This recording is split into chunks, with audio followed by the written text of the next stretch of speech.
আসসালামু আলাইকুম, welcome to Zubair blog. নতুন একটি ব্লগে সবাইকে স্বাগতম। চলে গেছিলাম ইয়ামাহার শোরুম সাভারের সুফিয়া মোটরসে আমার বাইকের সেকেন্ড সার্ভিস দেওয়ার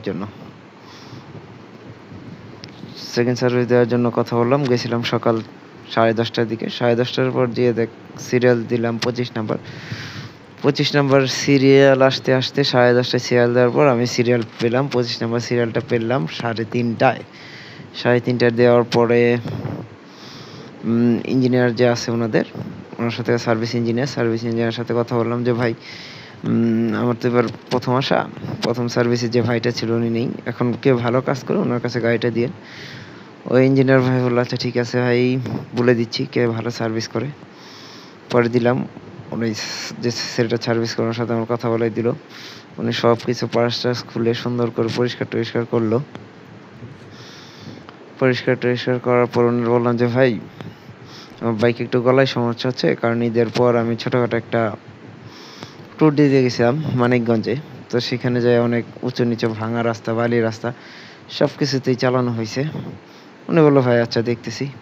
তারপর বললাম যে পিছনে ভাইয়া চাকাটার সমস্যা মনে হচ্ছে, একটু খুলে দেখতে পারেন। পরে খুলে দেখলো যে বুশগুলো একটু নরম হয়ে গেছে, এই জন্য উনি বুশগুলো সব আবার সুন্দর করে খুলে লাগাই দিল, সুন্দর করে ফিটিং করে দিল, গ্রিজ করলো সুন্দর করে। তারপর ব্রেকগুলোর ঘষে সুন্দর করে পরিষ্কার করলো। তারপর পিছের চাকা ফিটিং করে ফেললো।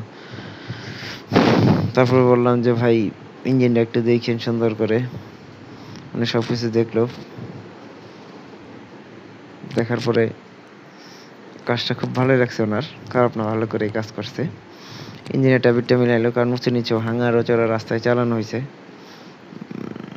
ভাঙা রাস্তা চালানোর পরে তো ঘ্যাং 1 নম্বর 2 নম্বরে গিয়ারে বেশি চালানো হয়েছে। তারপরে গলার অবস্থা দেখেছে, সত্যি গলাটা একটু ঢিলে হয়ে গেছে। তারপর গলাটা গ্রিস টিস করে সব কিছু লাগাই টাগাই দিয়ে উনার মতো ফিটিং করলো। ফিটিং করার পরে